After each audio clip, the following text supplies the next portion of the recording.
में 14 फरवरी को हुए सीआरपीएफ काफिले पर आतंकी हमले के बाद गृह मंत्रालय ने अर्धसैनिक बल के जवानों को विमान से एक जगह से दूसरी जगह भेजने को मंजूरी दे दी है। कुछ देर पहले गृह मंत्रालय में हुई बैठक में बीएसएफ, आईटीबीपी, एनएसजी और सीआईएसएफ के डीजी शामिल हुए। इसके मुताबिक दिल्ली श्रीनगर और जम्मू श्रीनगर के बीच अर्धसैनिक बल का काफिला सड़क मार्ग से आवाजाही नहीं करेगा, बल्कि हवाई मार्ग से भेजे जाएंगे। गृह मंत्रालय के इस फैसले से लगभग 7,80,000 जवान और अधिकारियों का काफिला दिल्ली से लेकर जम्मू कश्मीर तक ज्यादा सुरक्षा के साथ यात्रा कर सकेगा। इसके अलावा भारतीय वायुसेना के विमान भी समय समय पर अर्धसैनिक बल के जवानों के काफिले की आवाजाही में मदद करेंगे। संदीप बोल, इस बात को जब पुलवामा अटैक हुआ था तो जिक्र भी किया जा रहा था। हम ये कह सकते हैं सीआईएसएफ और साथ ही साथ तमाम जो ऐसे हमारे जवान हैं जो इस तरह से सेंसिटिव इलाकों में आवागमन करते हैं, उनके लिए लिया गया ये बहुत अच्छा फैसला है। उनके परिवार के लिहाज से समझ सकते हैं हम इस फैसले की अहमियत को।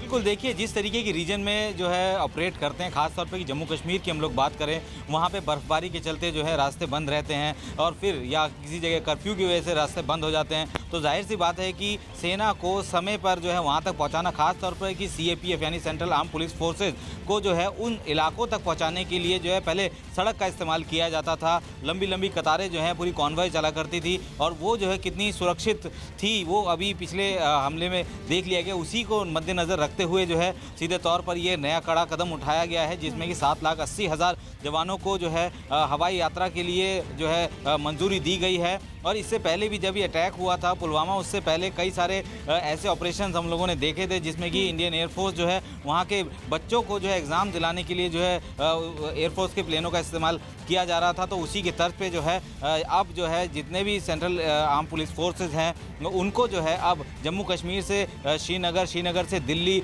और इन सब इलाकों में जो कि अब तक एंटाइटल नहीं थे उनको भी जो है अब इसकी सुविधा दी जा रही है। तो इससे दो चीज़ होंगी, एक तो सुरक्षा ज़्यादा होगी और दूसरा समय बचेगा। और समय बचेगा तो वो आसानी से अपने उस ड्यूटी तक पहुंच सकते हैं, जहां पे पहुंचने के लिए उनको बहुत पहले 2 दिन 3 दिन पहले से जो है चलना पड़ता था। कुल मिलाकर कहा जा सकता है संदीप बोल, देर से लिया गया सराहनीय कदम। और इस बीच एक और अहम खबर आप तक पहुंचा दे। पुलवामा हमले के बाद सुरक्षा बलों के काफिले के आत्मघाती हमले से बचाने के लिए सरकार ने कई बड़े कदम उठाए हैं। सरकार ने उन वाहनों को आधुनिक बनाने के लिए मॉड्यूलर बैरियर, ये बैरियर आत्मघाती हमले को रोकने के लिए बेहद कारगर है। वहीं सरकार ने सेना की गाड़ियों में आई सेफ लेजर डेजलर लगाने का भी फैसला लिया है।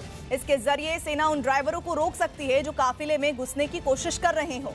इसके अलावा अब सेना की गाड़ियों में लॉन्च रेंज एकॉस्टिक डिवाइस भी लगाया जाएगा।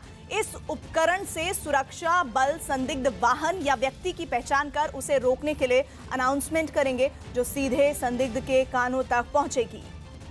अमित हमारे साथ जुड़ रहे हैं। अमित, अब आसमान से लेकर धरती तक जहां जहां जरूरत होगी हमारी सुरक्षा करने वाले सुरक्षित होंगे, इस बात को पुख्ता करती हुई 2 खबरें बैक टू बैक हमने दी हैं दर्शकों को। जी बिल्कुल, जहाँ तक दूसरी खबर का सवाल है, यहाँ पर जो वेहिकुलर मूवमेंट था खासकर उसकी पूरी की पूरी तरीके से इस बड़े हमले के बाद समीक्षा की गई है। और 3 अहम चीज़ें जो हैं, चाहे वो सेना का कॉन्वॉय हो या फिर सुरक्षा बल हो जिसमें सीआरपीएफ, आईटीबीपी, बीएसएफ उसका कॉन्वॉय हो, वो जब मूव करेंगे तो ये 3 अहम चीज़ें इनके पास होंगी। सबसे पहली चीज़ है मॉड्यूलर व्हीकल बैरियर है, वो आसपास की जो गलियाँ होती है वहाँ पर इनको तैनात किया जाएगा। हालांकि पहले भी घाटी में ये मौजूद थे, लेकिन अभी जो इनकी मौजूदगी है बहुत ज़्यादा बढ़ा दी जाएगी। दूसरा, जो वाहन है उसमें 2 विशेष प्रकार के उपकरणों की तैनाती होगी, जिसमें लेजर लाइट सिस्टम होगा, जिससे सीधे अगर कोई संदिग्ध ड्राइवर है उसकी आंख में उसको दिखाया जाएगा ताकि वो रोक लेगा। और दूसरा, आधुनिक अनाउंसमेंट सिस्टम, जिसके जरिए संदिग्ध के कानों तक ही आवाज़ सुनाई देगी अगर सुरक्षा बल को संदिग्ध रखता है। तो ये बहुत अहम कदम है और इससे जितने भी सुरक्षा के लिहाज से जो कॉन्वॉय जो घाटी में एक तरफ से दूसरी तरफ मूव करते हैं उनको एक नए तरीके से वो मजबूत होंगी। और आने वाले दिनों में और भी कई कदम ऐसे उठाए जाएंगे। और ये तो सिर्फ अभी फिलहाल कॉन्वॉय मूवमेंट है, उसके बाद जितने सिक्योरिटी इंस्टॉलेशन है वहाँ पर और ज़्यादा आधुनिक बैरियर लगाए जाएंगे, मॉड्यूलर व्हीकल बैरियर। और इसके अलावा जवान जब एक जगह से दूसरी ओर जाते हैं, इससे पहले भी एडवाइजरी जारी की गई थी जवानों को, जिसमें अर्धसैनिक बल के जवान और जम्मू कश्मीर पुलिस के जवान है कि आप जहाँ भी आए जाएं अपने मूवमेंट को रिस्ट्रिक्ट रखें, सीक्रेट रखें। अब इस हमले के बाद और ज़्यादा उनको एहतियात बरतने को कहा जाएगा, और जो बुलेट प्रूफ है वो उनकी भी तादाद बहुत ज़्यादा बढ़ाई जाएगी घाटी में, और हम उसको ये भी फैसला आने वाले कुछ दिनों में देख सकते हैं। तो आसमान से लेकर जमीन तक हमें बॉर्डर पर सिक्योरिटी देने वाले खुद सुरक्षित होंगे, और इस बात की गंभीरता को समझते हुए अहम फैसले लिए गए हैं।